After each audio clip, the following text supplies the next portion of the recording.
Hello friends, welcome to our channel Technical Academy.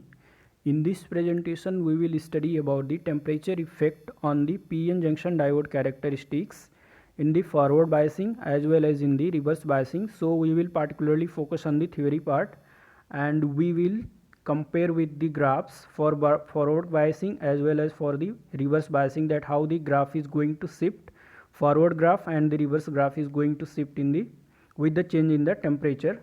So let us start our presentation.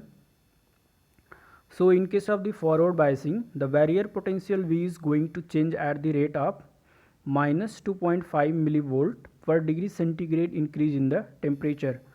So the barrier potential will decrease by minus 2.5 millivolt per degree centigrade rise in the temperature. That will be equals to dV upon dt is equals to minus 2.5 millivolt per degree centigrade rise in the temperature. So our graph is going to shift in the left direction. So you can see this figure. This is our graph for the forward characteristic. As we are increasing the temperature, then the graph is going to shift in the left side. You can see from this figure. So let us suppose one example. Let us consider one example. In case of the forward biasing, here we are assuming for the silicon diode. Let us consider that at the room temperature 25 degrees Celsius, the barrier potential is 0.45 voltage, and now if we have increased the temperature by 100 degrees Celsius up to 125 degrees Celsius, then the graph is going to shift in the left direction by V is equals to 100 degrees Celsius into minus 2.5 millivolt per degree Celsius. That will be equals to minus 0.25 volt. So our graph will be shifted to the left direction by 0.25 volt. So the new voltage will be equals to barrier potential will be equals to 0.2 volt. So our new graph will be shifted to 0.2 volt. This is our new graph at 125 degrees Celsius. So it is at 0.2 volt. And now consider the another situation. If the temperature is decreased by 100 degrees Celsius, that is we have decreased the temperature from 25 degrees Celsius to minus 75 degrees Celsius. So the new barrier potential will be shifted to right by V is equals to 0.25 volt.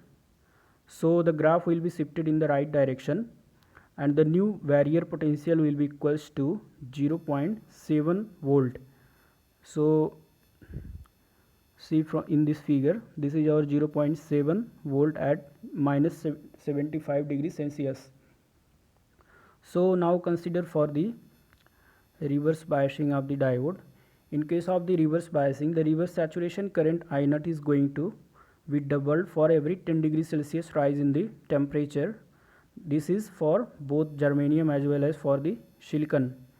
So di naught upon dt will be equals to double per degree Celsius per 10 degrees Celsius rise in the temperature. Now see one graph. So this is our graph for the reverse characteristic of the diode, and here we are going to assume one example. Suppose at minus 75 degrees Celsius we have assumed here 10 nanoampere, then the current is going to increase by 10.24 microampere at 25 degrees Celsius. So we will see this mathematically with one example. So in case of reverse biasing, here we have assumed at minus 75 degrees Celsius the reverse saturation current I naught is equals to 10 nanoampere. Now if we have increased the temperature by 100 degrees Celsius, then at 25 degrees Celsius the new reverse saturation current will be equals to I naught is equals to 10 into 10 to the power minus 9 into 2 to the power 10. That means we have multiplied 10 times by 2. So the new saturation current will be equals to 10.24 microampere. So this is the thing in this graph. So friends, if you like this video, then you can subscribe my channel and you can press the bell icon so that you can get the notification for the upcoming videos. Okay, thank you.